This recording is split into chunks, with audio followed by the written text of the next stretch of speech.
हमारे चैनल को सब्सक्राइब कर दें और अगर आपको हमारी वीडियो पसंद आए तो इसे लाइक करें। तो का हाल बा भाई लोग। आ गइल बानी फिर से हम नया एगो वीडियो के साथ। स्क्रीन पर देख रहल बानी ट्रैक। यही ट्रैक पे लेके आ गइल बानी हम भक्ति सॉन्ग फुल और फ्री। बहुत ही अच्छा मैटर बाजे वाला ट्रैक। तो आइल जाओ सीधे गाना के ओर।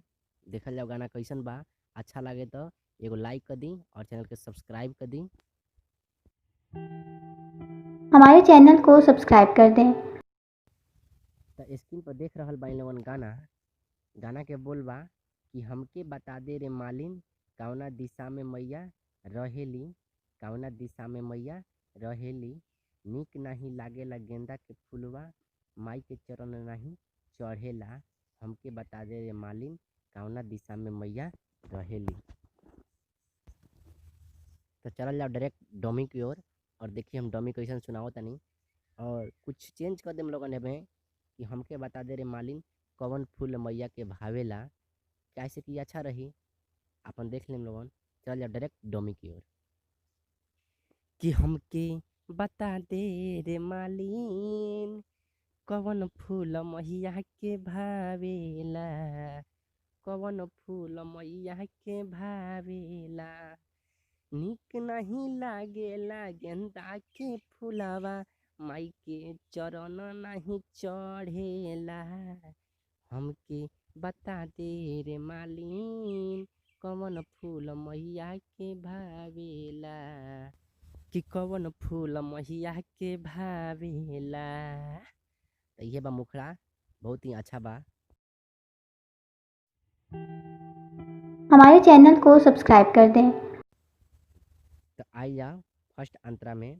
फर्स्ट अंतरा ऐसे लिखल बा कि दर्शन ला तरसेला मानवा हो। पूजे ला तरसे चरणवा हो। चरणवा हो करी निहोरा परी ले पैया तबो न केहू बतावेला। हमके बता दे रे मालिन कवन फूल मैया के भावेला। तो चल जाओ डायरेक्ट डोमी की ओर और डोमी सुनी तब रोग सबन के समझ में आई कि दर्शन ला तरसेला हम रही मनावा। पूजेला तरसेला मनवा हो। मनवा हो दर्शन ला तरसेला हम रही मनावा।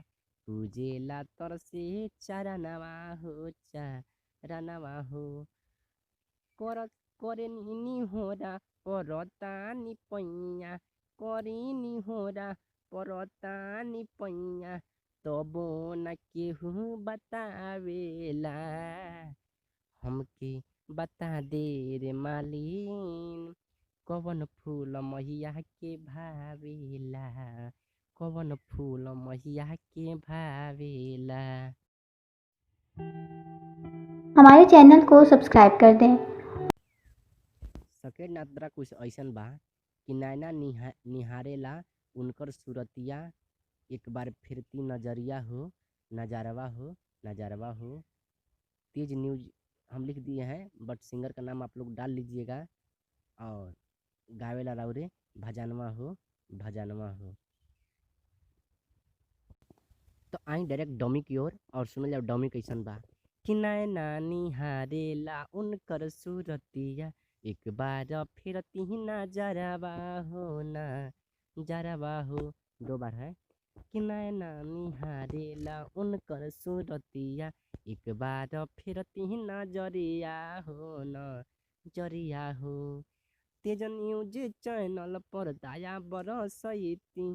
तेज न्यूज चैनल पर दया बरसैती। ए माई गुण राउर गावेला। हमके बता दे मलिनिया कवन फूल मैया के भावेला। कवन फूल मैया के भावेला। तो ये गाना बा भैया। प्लीज़ चैनल के सब्सक्राइब कर दी काहे से कि रोज गाना एगो अपलोड हम करत रहेनी। धन्यवाद।